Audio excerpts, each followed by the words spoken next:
Oui, alors la dashcam, elle est de plus en plus utilisée en pratique. Donc c'est cette caméra qu'on installe à bord qui va filmer l'extérieur avec un enregistrement qui peut être continu, des images qui sont ensuite effacées s'il n'y a pas eu de sinistre ou de choc.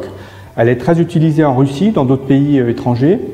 Et effectivement, les assureurs sont assez friands de ces images puisqu'en cas d'accident, elles peuvent permettre de déterminer les responsabilités. Également, certains usagers les utilisent en les postant sur les réseaux sociaux pour montrer du doigt les mauvais comportements. On pense à ces vélos qu'on essaie de faire tomber, à ces voitures qui font des queues de poisson, qui roulent trop près, qui ne respectent pas les distances de sécurité. Donc c'est effectivement un outil qui est intéressant dans le cadre de la circulation. En revanche, en France, il n'y a pas encore de cadre très précis pour son utilisation. Je vous rappelle que lorsqu'on filme, on a le droit de filmer dans un cadre purement privé.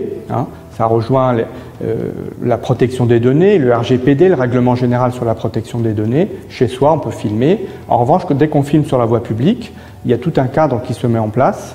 Et ce cadre existe par exemple pour les caméras de vidéosurveillance devant les bureaux de poste, devant les banques, dans les lieux communs.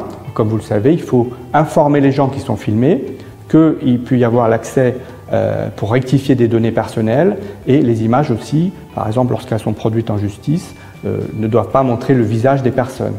Donc aujourd'hui, pour ces dashcams qui sont dans les voitures, c'est évident que ce n'est pas un usage intérieur et privé puisqu'on filme l'extérieur, on filme la voie publique, on filme des personnes, on filme des véhicules avec des plaques d'immatriculation. Et donc, il manque encore des textes d'application en France pour encadrer son usage. Et donc, il faut être prudent avant d'utiliser ces images, notamment en justice, puisque l'utilisation de ces images avec les visages des personnes pourra poser des difficultés. Et celui qui stocke ces images et qui les utilise a aussi une responsabilité, puisqu'il est responsable de la teneur et de ses données personnelles.